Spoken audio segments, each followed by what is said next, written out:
ganda ko ngayon. Mapapasana all ka na lang talaga sa client ko for today's video. Sana all.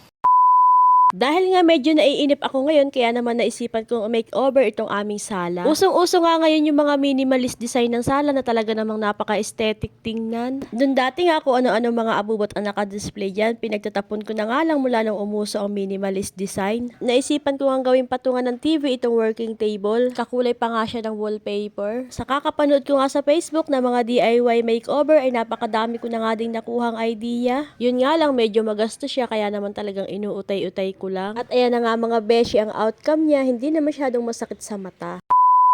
Fast forward na nga kinabukasan, eto na nga yung hinihintay na araw ng lahat, ang araw ng mga puso. Happy Valentine's Day nga pala sa lahat ng mga beshi kong may jowa. Sa mga wala naman jowa, edi Happy Valentine's Day na din. Kahit nga Valentine ay eto nga at may dalawa akong clients. Nagpa-home service nga sila at kahit nga Valentine ay di for the go. Kaklase ko pa nga noong elementary ang client ko for today's video at ngayon na nga lang ulit kami magkikita. Wala lang, share ko lang. Mas pinili nga niya magpagawa sa akin kahit napakadaming salon sa kanila para daw suportahan ang aking small business. At eto na nga mga beshi, ang pinaka-exciting part. Habang nire-remand nga namin siya, ayan nga at sinurprise siya ng kanyang asawa. OMG, sana all. Kahit nga hindi sila magkasama ngayong Valentine ay talaga namang nag-effort. Bukod nga sa nire-remand ka na, may mga pa-flowers at chocolate pa. O diba, sana all. Panay-panay talaga ang sana all ko sa kanya. Paano ba naman kasi nakakaingit talaga? Deserve naman niya ng beshi ko. Bukod nga sa masipag siya, mabait, ay maalaga pa siyang asawa.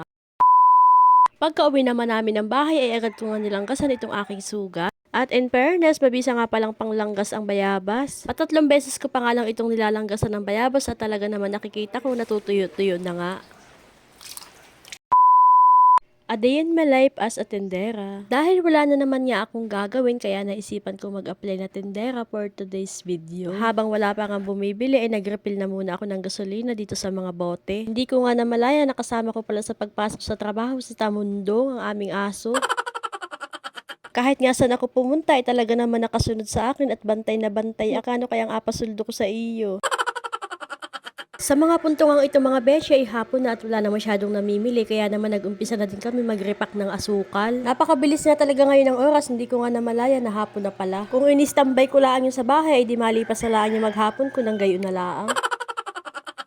Uwi ang time na nga niya ng mga beshi at pagkabigay nga sa akin ng aking sweldo ay patikad na ako. Tatakasan ko nga sana si Tamundong, kaya lang ay nakita ako. Hanggang dito na lang muna mga beshi. Thank you for watching. Abang-abang sa next mini vlog. Bye!